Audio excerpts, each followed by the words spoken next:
క్షణిక ఆవేశాలే హత్యకు దారితీస్తాయని, చట్టాన్ని ఎవరు కూడా చేతుల్లోకి తీసుకోకూడదని తూప్రాన్ డీఎస్పీ నరేందర్ గౌడ్ అన్నారు.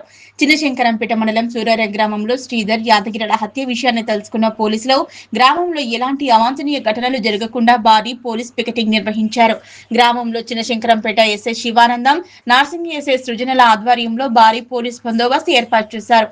సందర్భంగా తూప్రాన్ డీఎస్పీ నరేందర్ గౌడ్ సూరారం గ్రామానికి చేరుకొని ఇరు కుటుంబాలతో మాట్లాడి విచారణ చేపట్టారు. ఈ సందర్భంగా ఆయన మాట్లాడుతూ క్షణికావేశాలతోనే హత్యలు జరుగుతాయని, ఎవరే కూడా క్షణికావేశానికి లోను కావద్దని, చట్టాన్ని ఎవరు చేతుల్లోకి తీసుకోకూడదన్నారు. నేరస్తులపై కేసు నమోదు చేసి అరెస్టు చేసి రిమాండ్కు తరలిస్తామని తెలిపారు. శ్రీధర్ హత్య కేసులో ప్రభు, మహేష్, గణేష్, ప్రశాంత్ ఉన్నారని ప్రాథమిక విచారణ ద్వారా తెలుసుకుందని, అదేవిధంగా రెండవ హత్య యాదగిరిని హత్య చేసిన నిందితులు శ్రీధర్ తండ్రితో పాటు మరికొందరు ఉన్నట్లు ప్రాథమిక దర్యాప్తులు తెలుస్తుందని, విచారణ చేపట్టి వారిపై కేసులు నమోదు చేసి చట్టపరమైన చర్యలు తీసుకుంటామని తెలిపారు. ఏవైనా సమస్యలు ఉంటే పోలీస్ దృష్టికి తీసుకురావాలని, చట్టాన్ని ఎవరూ కూడా చుట్టంకారని, తప్పకుండా నిందితులపై చర్యలు ఉంటాయని, క్షణిక ఆవేశానికి వెళ్లి ప్రాణాలు తీయొద్దన్నారు. నిన్న ఈ శంకరపేట మండలం సూరారం సంబంధించిన 2 హత్యలు జరిగినవి. ఇక్కడ ఒకటే కమ్యూనిటీకి సంబంధించిన వాళ్ళు వీళ్ళకున్న 3 కక్షలతోటి, అంటే పాత కక్షలతోటి వీళ్ళు ఈ హత్యలు. మొదట హత్య ఈ అనంతసాగర్ గ్రామంలో వీళ్ళ యాట శ్రీధర్ అని చెప్పేసి ఆయనని అక్కడ తర్వాత ఆయనతో పాటు ఉన్న వడియారం సంబంధించిన ప్రభాకర్ అని చెప్పేసి 2 వ్యక్తులు బైక్ మీద వెళ్తుంటే ఆడుతోటి ఆయనని ఉద్దేశపూర్వకంగా కుదడంతో అక్కడ ఆయన అక్కడికక్కడే అది చనిపోవడం జరిగింది 4:30కి.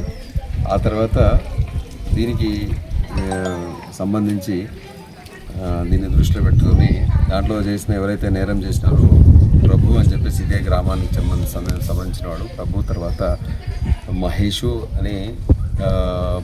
గణేష్, సండ్ర గణేష్, తర్వాత ప్రశాంత్ అని చెప్పేసి వీళ్ళ నేరానికి పాల్పడ్డారు మిగతా వాళ్ళని చెప్పేసి మాకు ప్రాథమికంగా మాకు లభించిన ఆధారాలను బట్టి మాకు తెలుస్తుంది.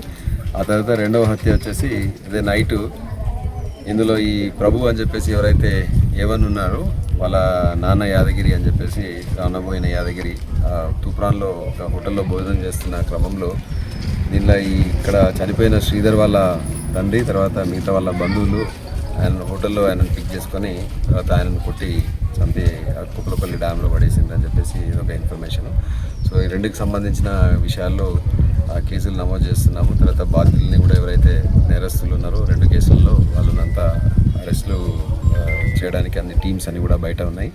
తర్వాత దీనికి సంబంధించింది అంటే ఊర్లో కూడా మేము ఏంటంటే గట్టి పికెట్ ఏర్పాటు చేసినాము. గ్రామస్తులందరికీ కూడా ఒకటే మా వైపు నుంచి గ్రామస్తులు మిగతా వాళ్ళందరికీ కూడా రిక్వెస్ట్ చేస్తుంది ఏంటంటే అనవసరంగా ఏంటంటే ఇట్లాంటి ఇష్యూస్లో ఏంటంటే క్షణికావేశంలో మీరు నిర్ణయాలు తీసుకోవడం వల్ల, క్షణికావేశంలో ఆవేశపూరితంగా మీరు వ్యవహరించడం వల్ల ఈ ప్రాణాలు కోల్పోవడము, తర్వాత మిగతా వాళ్ళందరికీ కూడా ఈ కేసుల పాలు అంటే ఇరుక్కోవడము, తర్వాత అన్ని రకాలుగా ఇబ్బందుల పాలవుతుంది. పోలీసు ఉన్నది, ఏదైనా కూడా దయచేసి పోలీసు మా దృష్టికి తీసుకురండి. తర్వాత లోకల్ ఆఫీసర్స్ ఉన్నారు, సీనియర్ ఆఫీసర్స్ మేము ఉన్నాము. తర్వాత మా దృష్టికి తీసుకొని వస్తే మేము ప్రతి సమస్యకు ఒక పరిష్కారం అంటూ ఉంటుంది. అనవసరంగా మీరు చట్టాన్ని చేతులకు తీసుకోవద్దని చెప్పేసి చూస్తున్నాము. మేము మిగతా ఫ్యూనరల్ ఇవన్నీ కూడా ఏర్పాట్లు చేయడానికి మొత్తం పూర్తి బందోబస్తు కూడా ఏర్పాటు చేసుకుంటాం.